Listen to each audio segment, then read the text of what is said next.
Hello everyone, welcome to our YouTube channel, and for today I'm gonna be giving you a look of my apartment here in China. So I just came here a couple of days ago and finally ito na nga, ipapakita ko na sa inyo yung ating apartment. So kumbaga, very simple lang yung ating apartment. We live on the first floor, which is very convenient for me. Ayan, so pagpasok niyo talagang almost bare pa yung ating apartment. So it's already our option if we will be buying furnitures, but basically I will just be buying those na talagang kailangan ko. And dito, meron siyang parang monitor. So this one is pag may bisita, ayan, sa labas, we can talk to them and we can open the door for them. So ganito yung itsura ng ating apartment. It's actually a 3-bedroom apartment and sobrang luwang niya for just one person, diba? So itong apartment na to, by the way, is actually free. It's part of my contract here. So free electricity, free tubig, free Wi-Fi. So in other words, everything is free. Kaya that's really something na maganda pag magwo-work kayo sa China in the future if you have plans. Ayan. So it's really part of the benefits as an expat here in China. So dito tayo sa first floor. Kasi nga may balcony tayo dito, and dito nga sa harap ng ating balcony, pwede tayong mag-garden dyan. So yung mga kapitbahay natin, nakita ko sila na nag-garden sila sa harap ng kanilang balcony area.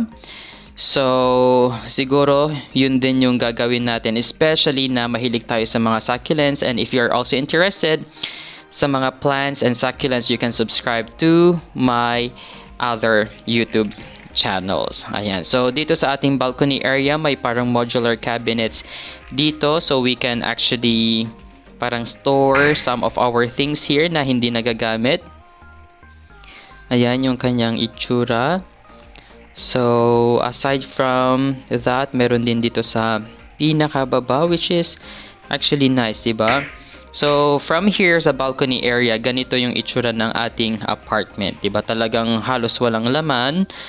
And then, tara naman sa mga rooms. So, this is the hallway papunta sa mga rooms. And dito sa left side, nandito yung ating kitchen.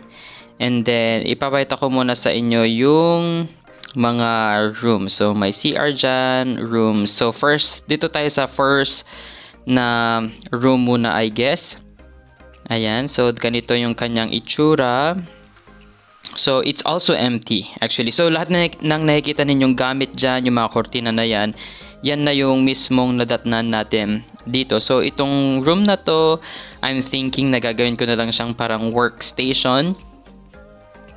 Ayan, so may mga upuan dyan, and may parang old na, anong tawag dito? Parang study table or vanity table. Ayan. So, for the meantime, ginawa ko na lang muna siyang aking desk.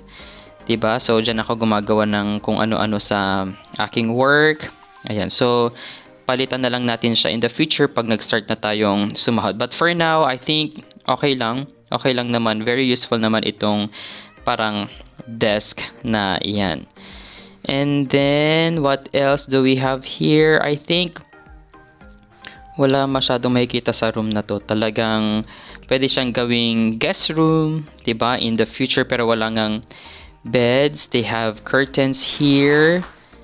And then, meron ditong parang vanity mirror sa may bintana. Ayan. So, kahit pa paano may salamin tayo dyan. So, basically, wala masyadong makikita dito. But then, I'm actually thinking na dito ako maglalagay ng ibang plants natin sa area na to. Kasi, itong malapit sa windowsill area, may parang lalagyan siya. Ayan o, diba? Tas naarawan pa siya. Perfect yan na lalagyan ng mga plants natin in the future.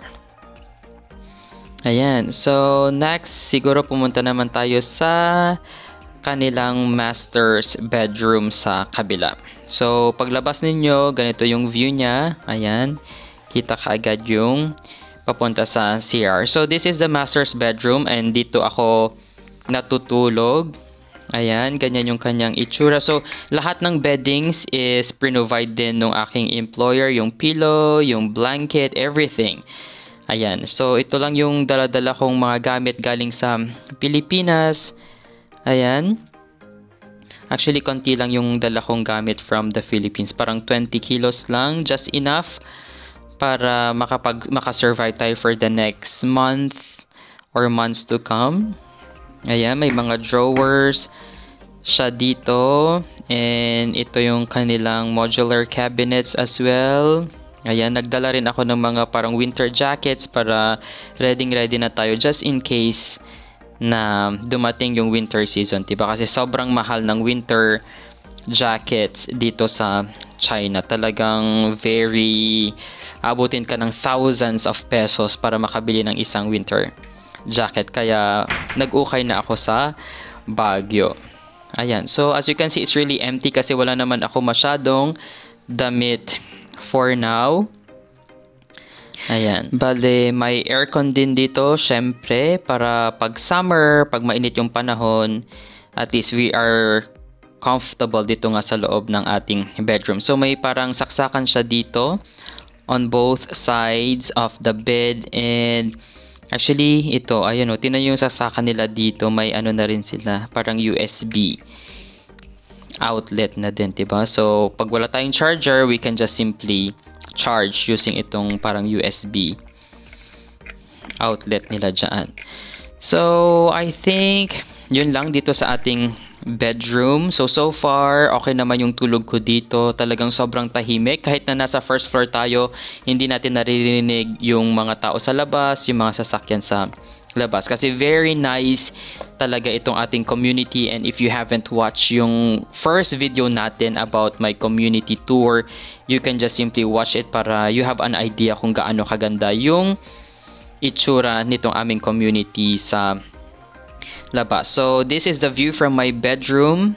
Ayan, diba? So, ang gandang tumambay dito pag umuulan, pag nag-snow, kahit na maaraw, pwede tayong tumambay dito sa area na ito.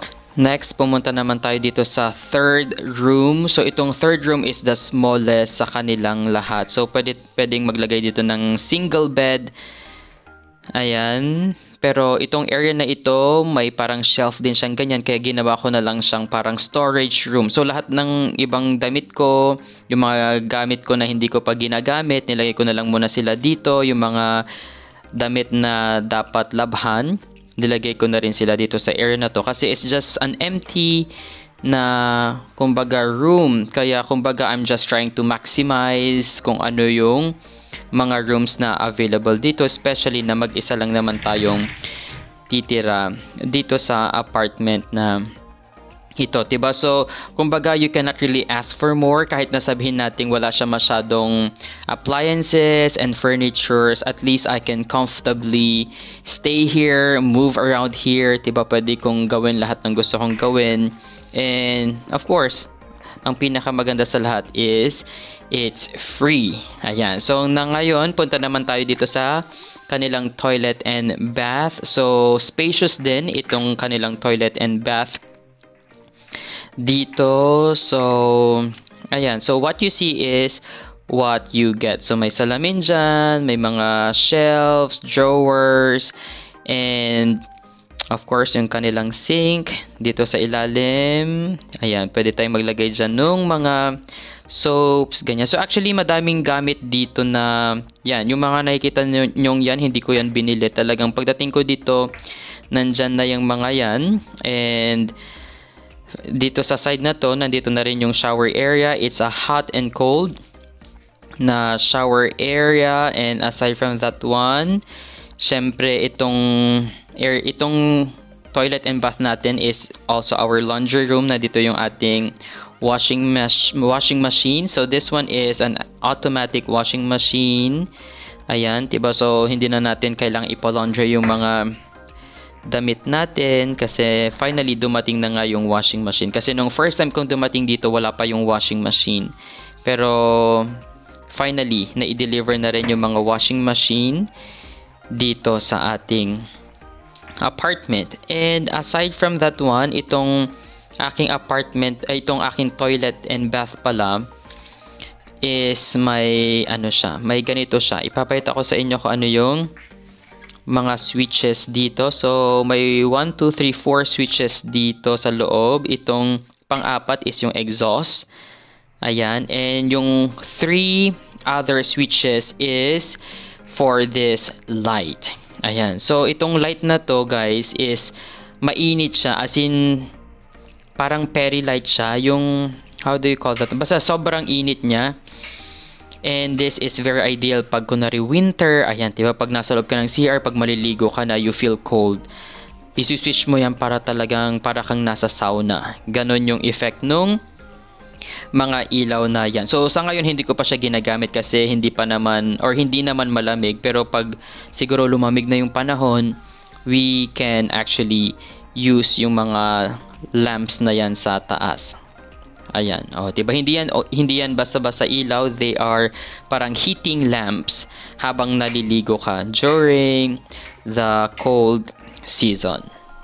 Ayan, so that's it for our toilet and bath. And finally, punta naman tayo sa ating kitchen area. So itong ating kitchen area is also, kumbaga hindi siya masyadong malaki and hindi rin naman siya masyadong maliit. And what I really like about this kitchen is itong kanyang sliding door, diba? So pag nagluluto ka sa loob, you can close this para hindi pumasok dito sa loob yung amoy na niluluto natin. Ayan, so may ilaw naman siya dyan. And ang maganda pala dito is may sensor siya. Ayan, nakikita nyo ba yung maliit na yon? That's actually a sensor. Pag may na-detect siyang movement, kusa siyang iilaw. So that's very useful pag gabi. For example, nagutom tayo, pupunta tayo sa kitchen, hindi na natin kailangan i-switch yung ilaw, diba? Parang automatic iilaw siya ng kusa. So may ref tayo dito. Ayan, so kumbaga yung binigay na apartment sa atin is livable talaga siya. Comfortably livable. So ayan, wala pa tayong nabili. Definitely kasi ilang araw pa lang naman tayo dito. So may rice cooker. Ayan, lahat ng mga yan guys bago. Kasi kasama ko yung boss ko nung binili yung mga iba diyan. So we have a microwave, oven. Ayan, so ito yung heater ng mga faucets natin dito. Ayan, so I think I can remove this one. Kasi mukhang madumi siyang tignan, and ayan, so mas maganda siyang tignan, diba? Anyway, ito yung ating water heater. So may bintana din dito sa tabi niya. Ayan, so lahat ng gamit dito sa kitchen is provided nung aking employer. Ayan, so ito, I don't know what's in here, mga boxes lang, and ito pala yung kanilang, how do you call it, yung gas line nila. So kumbaga centralized lahat ng gas dito. And ayan, I don't know actually how it works, pero gumagana naman itong ating stove. So pag nakataas siyang ganyan, nakabukas siya, pero pag nakaganito, naka-off siya. So ganun yung kanilang centralized gas line dito. And of course, this is my stove. My, how do you call this one? May exhaust siya dyan sa taas. We've got a lot of storage space. Ayan, may kita ninyo. So yung mga nandito, provide yan ng aking employer, and the rest syempre tayo na ang bahalang bumili, diba? So napakadami nating storage space dito sa ating kitchen. And syempre right now I'm actually cooking pancit canton, diba? Hindi pa tayo, or hindi ko pa masyadong nadidiscover yung mga restaurants sa labas, kaya for now, ayan, pancit canton na lang muna tayo. But definitely in the future, diba, since may lutuan naman tayo, we can cook anything that we want dito. Ayan, so i-try natin itong mga ito. So everything is actually working naman. O, diba? So gumagana lahat. And even itong kanilang pinaka stove, I'll show you. Ayan, oh, 'di ba? Gumagana yung kanilang stove. So, I think that's all for our very first na house tour. I will give you an update pag naayos na natin itong ating apartment. So, that's all for today. Thank you guys for watching and subscribing, and I'll see you in my next videos.